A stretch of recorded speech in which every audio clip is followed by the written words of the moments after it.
صحابی تھا حضور کا، اس کا ظاہر نام تھا، وہ دیہات کی ترکاریاں لاتا اور مدینے میں بیچتا، اور حضور علیہ الصلوۃ والسلام شہر کی چیزیں اسے تحفے میں دیتے۔ ایک دن وہ کوئی چیز بیچ رہا تھا، حضور پیچھے سے گئے اور چپکے سے جا کے اس کی آنکھوں پہ ہاتھ رکھ لیا۔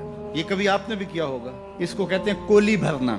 جب آپ کا کوئی گوڑا دوست ہو، بڑا جانی اور جگری، جس سے آپ بڑے فرینگ ہو، تو پھر وہ بیٹھا ہو اور آپ پیچھے سے چپکے سے جا کے اس کی آنکھوں پہ ہاتھ رکھ لیتے ہیں، اور پھر وہ بولتا ہے کہ کون ہے، اور آپ یہ دیکھنا چاہتے ہیں کہ میرا نام کس نمبر پہ آتا ہے۔ بات تو کرتا ہے کہ جناب تجھے یاد رکھتا ہوں، تو آج میں نے ہاتھ رکھے ہیں، تو ظاہر اپنے قریبی دوستوں کا نام لے گا، تو میں کس نمبر پہ آتا ہوں۔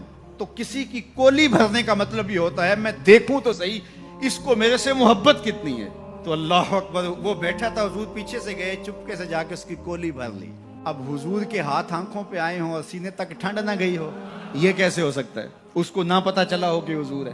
بلکہ حدیث میں آتا ہے کہ وہ بولتا نہیں، حضور آنکھیں دبا رہے ہیں اور وہ بولتا نہیں، بلکہ جب اس کو یقین ہو گیا کہ حضور ہی ہیں، تو اس نے اپنی کمر کو پیچھے حضور کے سینے سے جوڑ کے رگڑنا شروع کر دیا، اور حضور دبا رہے ہیں کہ یعنی وہ بتائے کہ میں کون ہوں، لیکن وہ بولتا ہی نہیں ہے۔ مجھے میاں صاحب یاد آئے، سفنے دے وچ ماہی ملیا تے گل وچ پا لیاں باواں، ڈر دی ماری اکھ نہ کھولاں متاں پھر وچھڑ نہ جاواں۔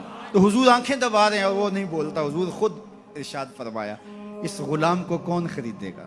تو اس نے کہا حضور مجھے کس نے خریدنا ہے، میں تو بہت سستا ہوں۔ فرمایا تو بہت مہنگا ہے۔ اللہ اکبر، تو اللہ کے ہاں بہت مہنگا ہے۔ تو حضور یوں بھی پیار کیا کرتے۔